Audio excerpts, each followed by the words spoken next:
Hey guys, the Snowbird Outlaw Nationals have always carried a special kind of electricity. Equal parts pressure, adrenaline, and the kind of rivalry-fueled intensity that only true outlaw racing can deliver. But this year, the atmosphere is different. Bigger, louder, meaner. Because the Drag Illustrated Winter Series has transformed what would already be a heavyweight showdown into a stage for some of the most anticipated grudge races of the season.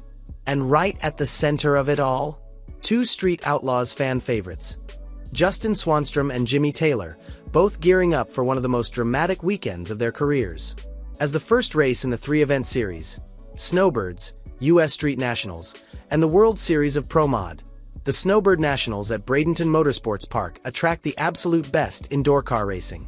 Former TV stars, tested veterans, fresh powerhouses, and record chasers all collide on the same strip, chasing numbers, glory, and enormous payouts. And when you add locked-in grudge races, the kind where pride matters just as much as the cash, the hype reaches a whole new level.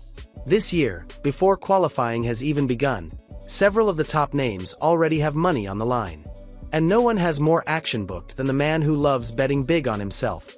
Justin "Lil Country" Swanstrom. If there's one thing we know about Swanstrom, it's that he doesn't shy away from pressure. In fact, he thrives on it. The Florida native has built a reputation on taking the hardest races available and turning them into statement wins. And at Snowbirds, he's locked into not just one, but 3 grudge matches during Q1, Q2, and Q3. Here's the rundown. Q1, Swanstrom vs. Lee White's Blue Camaro.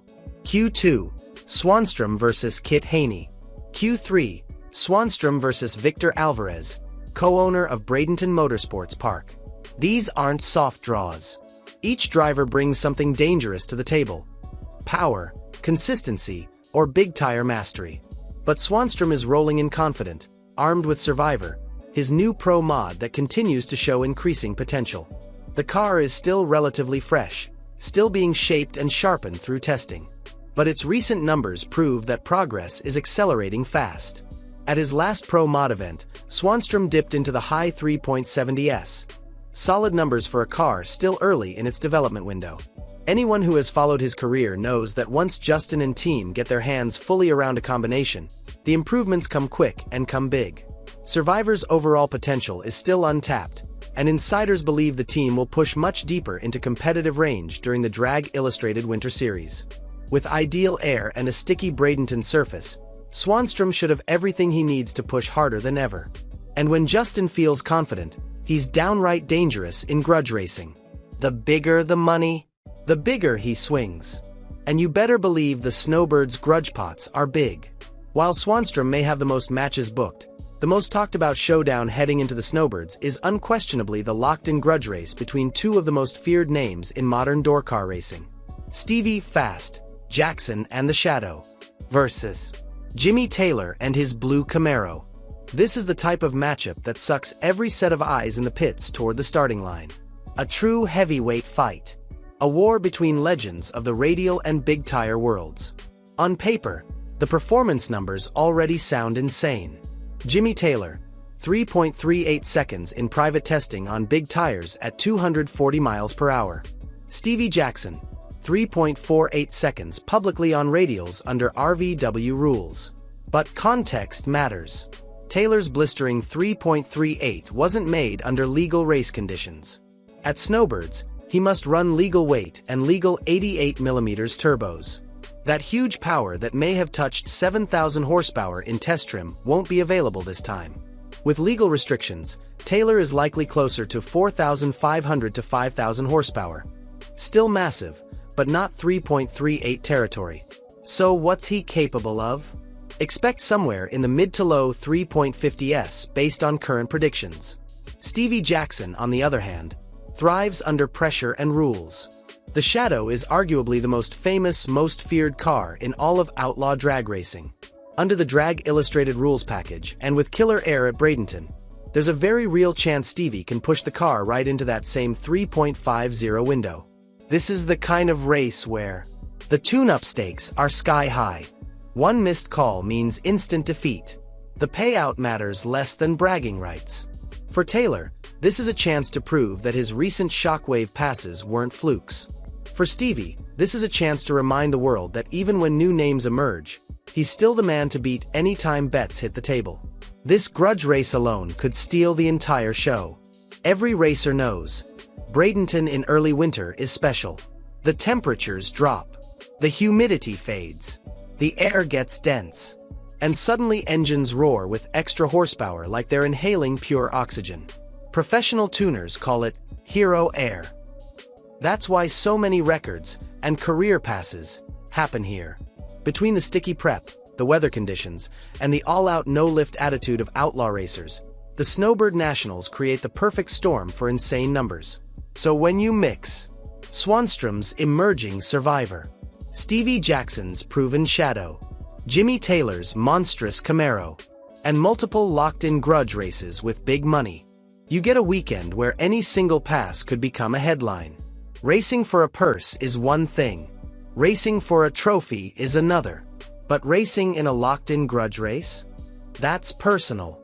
These matchups happen because someone called out someone else. Someone wanted smoke. Someone wanted revenge. Or someone wanted to put doubt in their rival's team before qualifying even sets the ladder. These races set the tone for the entire weekend. If you win, you gain momentum, confidence, data, the mental edge. If you lose, you take that sting with you straight into qualifying.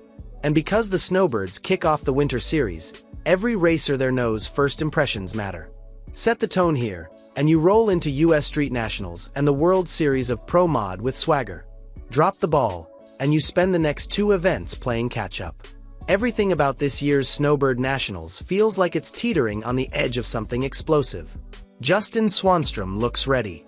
Jimmy Taylor is coming in with huge expectations. Stevie Jackson wants to put his stamp back on the scene. And the field is loaded with some of the fastest door cars on the planet. We have massive payouts, locked-in grudge races, former street outlaws stars, pro mods pushing limits, cars capable of 3.40s and 3.50s, elite prep and perfect weather. This isn't merely a race weekend, it's a statement weekend. And when the sun goes down and the Snowbirds' track lighting glows across the lanes, you can guarantee the outlaw energy will be absolutely electric. One thing is certain. Revenge, risk, and raw horsepower will dominate Snowbirds this year. And if you're a Street Outlaws fan, this is the kind of action you dream of. As the pits begin to fill and the smell of methanol hangs heavy in the air, teams are already circling each other like sharks. Crews are rolling out spare motors, polishing carbon fiber doors, double-checking timing curves, and preparing for the intense tuning battles that define Snowbirds. There's a certain tension that comes from knowing any team could unload and instantly throw down a monster number. And with so many eyes on the headline grudge races, even the smallest mistake in early testing can shake confidence or change the betting odds. Every warm-up, every burnout, every throttle bump matters. Meanwhile, fans and media have turned their attention to the rivalry brewing between the old guard and the new wave underground tuners. Snowbirds has become the unofficial intersection point where small tire racers, big tire powerhouses, pro mod teams, and street outlaws personalities all collide. The diversity of cars, twin turbo machines, screw-blown monsters, nitrous hammers, creates an unpredictable environment where style battles are just as entertaining as the racing itself. For many spectators, watching how different combinations attack the same track is half the thrill. Justin Swanstrom's camp is expected to be one of the most active hotspots of the weekend. Survivor still has a lot of development runway, and the triple grudge slate means the team will be swinging hard from the moment they unload.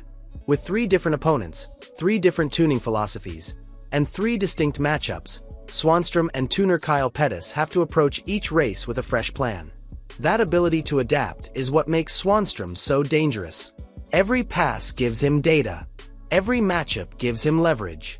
And when the payout is huge, that data becomes priceless. Jimmy Taylor's team, on the other hand, arrives with a different kind of pressure. His 3.38 test pass created waves across the sport, instantly elevating expectations. Fans now expect the Camaro to walk into Snowbirds and crush everything in sight. But real-world racing isn't that simple. Running a number in private testing doesn't automatically translate to legal trim, and Taylor now has to deliver under the most unforgiving spotlight possible. A locked-in, heavily hyped grudge race against Stevie Jackson. If he pulls off a mid-3.50, he shuts down the doubters and proves his program is the real deal. Stevie Fast's crew has been notoriously quiet leading into Snowbirds, which is usually a sign that big things are coming. Jackson doesn't show up unless he's loaded for war. When he locked in the grudge race with Taylor, most insiders saw that as a statement in itself. You don't call out a car that ran 3.38 unless you know you've got something brutal under the hood. And nobody tunes under pressure quite like Stevie. Fans expect a brutally efficient, razor-sharp version of the Shadow to hit the starting line, one capable of making Jimmy Taylor earn every inch. But Snowbirds isn't only about the star matchups. Dozens of other hitters are arriving with the same goal: take advantage of the killer air and leave with career-best runs. Many drivers use this event to preview upgrades they've kept secret all off-season. New turbo combinations, new clutch programs, new engine packages. With the eyes of the drag racing world fixed on Bradenton, any standout performance instantly becomes national news. Snowbirds is a stage where little-known names can suddenly become household names overnight. Another layer of pressure comes from the fact that the Snowbirds track surface is often the best competitors will see all winter. The prep team at Bradenton is famous for producing record-breaking conditions, but that doesn't mean it's easy. The stickiness and bite can expose weak spots in a setup instantly, revealing problems with suspension, power delivery, or chassis setup that teams hoped were solved long before the event. For tuners, the line between a perfect run and a tire shake disaster is razor thin. As race day approaches, fans expect the trash talk between camps to escalate. Grudge racing isn't just about horsepower, it's about psychological warfare. Drivers will walk the lanes, stare down their rivals, and fire shots across social media to stir the pot. The more heated the rivalry, the bigger the payout. And with the size of the bets rumored for Taylor versus Jackson and Swanstrom's triple matches, you can expect tensions to rise as quickly as the boost levels. Ultimately, that's what makes this year's Snowbird Nationals so compelling. It's not simply a collection of races, it's a collision of ego, engineering, ambition, and raw intimidation. Drivers aren't just showing up to compete, they're showing up to prove something. Whether it's Swanstrom trying to establish dominance with a brand new car, Taylor fighting to validate a world-shaking test pass, or Stevie Jackson defending his legacy as the most feared grudge racer in the sport, each story adds fuel to the fire. When the lights go green at Bradenton, the world of outlaw drag racing will be watching, waiting, and ready for fireworks.